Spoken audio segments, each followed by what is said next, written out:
देर में पीएम आवास पर एनडीए की बैठक होगी। एनडीए के सहयोगी दल बैठक में शामिल होंगे।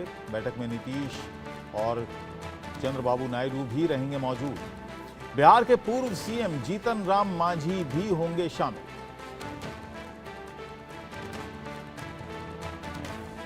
और आपको बता दें कि सरकार बनाने के लिए पूरी तरह से जो तो अब शुरू हो गया है और जाहिर सी बात है बार्गेनिंग भी होगी। नीतीश कुमार पहुंच गए हैं, चंद्रबाबू नायडू पहुंच गए हैं। हालांकि मीडिया के सवालों का फिलहाल कोई भी जवाब दोनों ही नेताओं ने नहीं दिया है और यहीं से संशय लगातार बढ़ रहा है, क्योंकि हालांकि एक बार ये बयान आया था कि एनडीए में ही वो रहेंगे। इसके बाद तेजस्वी यादव और नीतीश कुमार एक ही फ्लाइट से आते हैं। हालांकि आगे पीछे की सीट थी, लेकिन कुछ देर बाद फ्लाइट ने जब टेक ऑफ कर लिया तब तेजस्वी यादव नीतीश कुमार के बराबर वाली सीट पर आकर बैठ गए। लेकिन क्या बात हुई कोई नहीं जानता, सिर्फ अटकलें हैं। चंद्रबाबू नायडू पहुंचे, वहां पर भी रिपोर्टर्स ने पूछा कि क्या उनका रुख रहेगा, उन्होंने कोई जवाब नहीं दिया है। फिलहाल एनडीए की बैठक में शामिल होने के लिए दोनों नेता आए हैं। उधर इंडिया गठबंधन की भी बैठक है, वहां पर भी ये कवायद चल रही है, ये सिलसिला चल रहा है, बातचीत चल रही है। चुनाव के नतीजों की समीक्षा के साथ साथ सरकार बनाने को लेकर अभी भी उन्होंने अपने पत्ते नहीं खोले हैं। अभी भी ये नहीं कहा है कि वो सरकार नहीं बना रहे हैं, यानी उन्होंने भी ये कहा है कि सरकार बनेगी, उन्हीं की बनेगी। अभी भी काफी उम्मीद वो रख रहे हैं इस बात पर।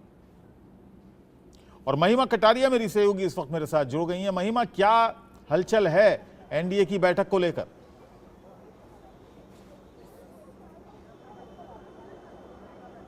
अबुल, देखिए, मैं लगातार सुन रही थी जिस तरीके से आप बता रहे थे कि नीतीश कुमार और चंद्रबाबू नायडू जो हैं वो इस समय प्रधानमंत्री आवास पर पहुंच चुके हैं और इस समय हम प्रधानमंत्री आवास के बाहर खड़े हैं। हम आपको विजुअल्स भी साथ साथ दिखाने की कोशिश करेंगे कि किस तरीके से, क्योंकि पूरी ही दूसरी ऑपोजिट अगर आप रोड देखेंगे तो कारकेड जो हैं वो सभी के लगे हुए हैं।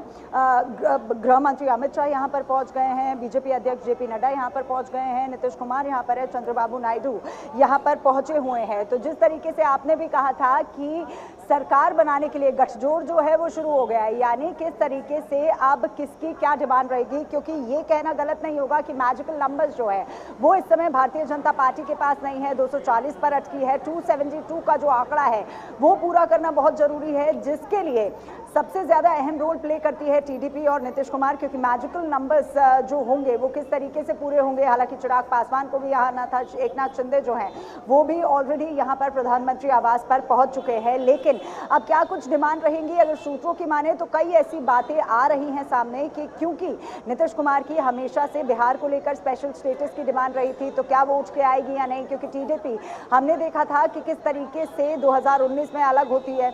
उसके बाद से, क्योंकि स्पेशल स्टेटस की जब हम बात कर रहे होते हैं तो कैपिटल को किस तरीके से बनाने के लिए कितना फंड चाहिए, उसकी भी कई बातें आनी है। 3 एमपीज पर 1 मिनिस्ट्री, ये भी कई लोग कह रहे हैं, या कहना अंदर सूत्रों की माने, अंदर खाने से जो बातें निकल के सामने आ रही हैं, तो आखिर क्या कुछ बातें टेबल पे रखी जाएंगी।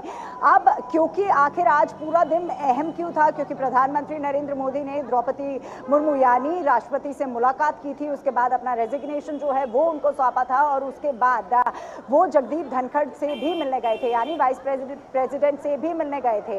अब क्या कुछ और हुआ, क्योंकि आज एक और मंत्रिपरिषद की बैठक भी थी। अब मंत्रिपरिषद की बैठक में भी प्रधानमंत्री नरेंद्र मोदी ने कुछ अहम बातें कही, अगर सूत्रों की माने अबुल, तो उन्होंने ये भी कहा था कि जीते तो हम हैं, लेकिन उछल ऑपोजिशन पार्टी रही है। क्योंकि मैं आपको सुन रही थी, आप अभी कह रहे थे कि किस तरीके से अभी भी ऑपोजिशन को लगता है कि वो सत्ता में आ सकती है, सरकार बना सकती है, लेकिन मैजिकल नंबर्स का होना बहुत जरूरी है। और साथ ही साथ अब मैजिकल नंबर्स के साथ, क्योंकि 10 सालों में पहली बार होगा कि पूर्ण बहुमत की सरकार नहीं है, अब क्योंकि गठबंधन की सरकार बनेगी तो लाजमी सी बात है अबुल कि कई ऐसी डिमांड्स हैं जो रखी जाएंगी। क्या कुछ वो डिमांड होगी, क्या स्पेशल स्टेटस की डिमांड एक बार फिर उठती है, क्योंकि अमरावती को हमने देखा था कि टीडीपी ने अमरावती यानी कैपिटल को किस तरीके से डेवलप करना है, किस तरीके से राजधानी बनानी है, उसको लेकर भी कई ऐसी डिमांड सामने आई थी। कौन कौन सा कल से ही ये खबरें आना शुरू हो गई थी, कल से ही ये खबरें आना शुरू हो गई थी कि डेप्यूटी पीएम का पद ऑफर किया गया है, दोनों ही तरफ से डेप्यूटी पीएम का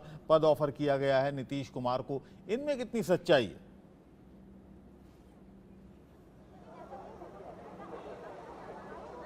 देखिए, अभी ये कहना कि किस तरीके से किसको क्या पद मिलेगा अबुल, ये थोड़ा मुश्किल हो जाता है, क्योंकि अंदर खाने से अगर माने कि क्या कुछ यहाँ पर निकल के आएगा, ये तो आज क्योंकि हम प्रधानमंत्री आवास के बाहर खड़े हैं, नीतीश कुमार भी वहाँ मौजूद है, चंद्रबाबू नायडू भी मौजूद हैं, तो किन तरीके से और क्या आखिर क्या मंत्रालय पर बात उठेगी, क्योंकि हम सब जानते हैं कि नीतीश कुमार रेलवे मंत्री भी रहे थे, तो क्या रेलवे मंत्रालय मांगा जाएगा, क्या आखिर कौन किसको पोस्ट देगा, क्योंकि अभी 240 जो नंबर्स हैं वो भारतीय जनता पार्टी के पास है, कुछ अदर्स की भी बातें हैं, तो क्या भारतीय जनता पार्टी कुछ ऐसा गठजोड़ करके उस मैजिकल नंबर तक पहुंचना चाहेगी, और अगर गठबंधन करती है तो क्या कुछ डिमांड मानी जाएगी, ये अभी थोड़े कुछ समय बाद अपने आप साफ हो जाएगा, अपने आप क्लियर हो जाएगा। लेकिन क्योंकि आज मंत्रिपरिषद की बैठक थी, जिस तरीके से मैं आपको बता रही थी, तो उसमें कुछ अहम बातें प्रधानमंत्री नरेंद्र मोदी ने कही थी। उन्होंने कहा था कि बहुत अच्छा, क्योंकि राजनीति है तो राजनीति में उतार चढ़ाव जो है वो चलता रहता है, लेकिन काफी अच्छा परफॉर्मेंस जो है वो एनडीए ने दिया था, भारतीय जनता